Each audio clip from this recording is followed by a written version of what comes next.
Hey guys, welcome back to this session, and in this session I'm going to be showing you how to create a YouTube channel and set it up. Before we get started, you have to bear in mind that you have to identify a niche and then create a channel. For every single person that's going to work on YouTube must know what niche you're going to deal with. With the purpose of this training, I'll be showing you step by step on how you can make videos even without showing your face. So these are some of the requirements you need to get started. One, you have to choose a Google account type.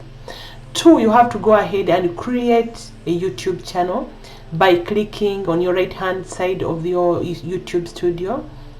That's if you already have an account, but if you don't have any, don't be worried. Just straight away follow these steps that you're going to be seeing in the video and get started.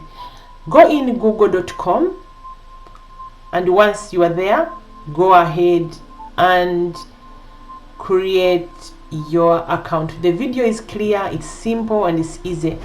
So I will see you in the next video and when we are starting to customize the channel.